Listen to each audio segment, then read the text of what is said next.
കാർഷിക വികസന കർഷക ക്ഷേമ വകുപ്പ് പ്രഖ്യാപിച്ച 2025 കാർഷിക അവാർഡുമായി ബന്ധപ്പെട്ട മികച്ച സ്പെഷ്യൽ സ്കൂളിനുള്ള സംസ്ഥാനതല അവാർഡ് പച്ചിപ്ലാവ് കാർമൽ ജ്യോതിക്ക് ലഭിച്ചു. സ്കൂളിലെ 190-ലധികം കുട്ടികൾ പ്രകൃതിയെ അറിഞ്ഞു നടത്തിയ മാതൃകാപരമായ കാർഷിക മുന്നേറ്റത്തിനാണ് അവാർഡ്. കാർഷിക വികസന കർഷക ക്ഷേമ വകുപ്പ് പ്രഖ്യാപിച്ച 2025 കാർഷിക അവാർഡുമായി ബന്ധപ്പെട്ട് മികച്ച സ്പെഷ്യൽ സ്കൂളിനുള്ള സംസ്ഥാനതല അവാർഡ് മച്ചിപ്ലാവ് കാർമൽ ജ്യോതിക്ക് ലഭിച്ചു. 2025 മരച്ചീനി, വാഴ, ബീൻസ്, ചീര, പയർ, മത്തൻ, തക്കാളി തുടങ്ങി 15 ഇനം കൃഷിയിൽ നിന്നും 10,000-ലേറെ കിലോഗ്രാം ഉൽപാദനമാണ് കുട്ടികൾക്ക് അധ്വാനത്തിന്റെ ഫലമായി ലഭിച്ചത്.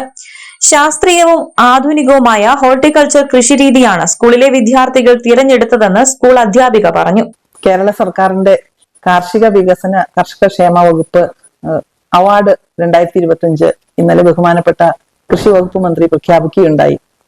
ഇതില് സ്പെഷ്യൽ സ്കൂൾ മേഖലയിൽ അവാർഡ് കരസ്ഥമാക്കിയിരിക്കുന്ന ഞങ്ങളുടെ സ്ഥാപനം Carmel Jyothi special school Adimali. 190 കുട്ടികൾ ഇവിടെ പരിശീലനം നേടി വരുന്നു.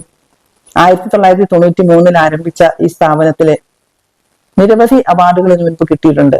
എങ്കിലും ഈ അവാർഡ് ഞങ്ങളെ സംബന്ധിച്ചിടത്തോളം ഏറെ സന്തോഷവും അഭിമാനവുമാണ്.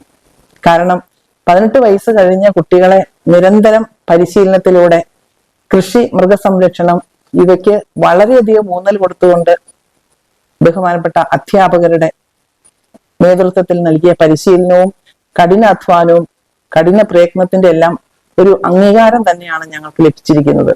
പ്രതികൂല കാലാവസ്ഥയെ മറികടക്കാൻ റെയിൻ ഷട്ടർ നിർമ്മിച്ച് ക്യാബേജ്, കോളിഫ്ലവർ, ബ്രൊക്കോളി തുടങ്ങിയ കൃഷികൾ വിജയകരമായി പരിപാലിച്ചിരുന്നു.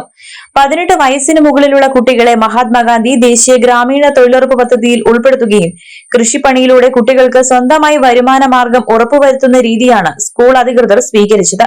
സ്കൂൾ പ്രിൻസിപ്പൽ സിസ്റ്റർ ബിജി ജോസിന്റെ നേതൃത്വത്തിലാണ് അധ്യാപകരും കുട്ടികളും ചേർന്ന് കൂട്ടായ്മയിൽ കൃഷിജോലികൾ നടത്തിവരുന്നത്. News bureau, Adimali.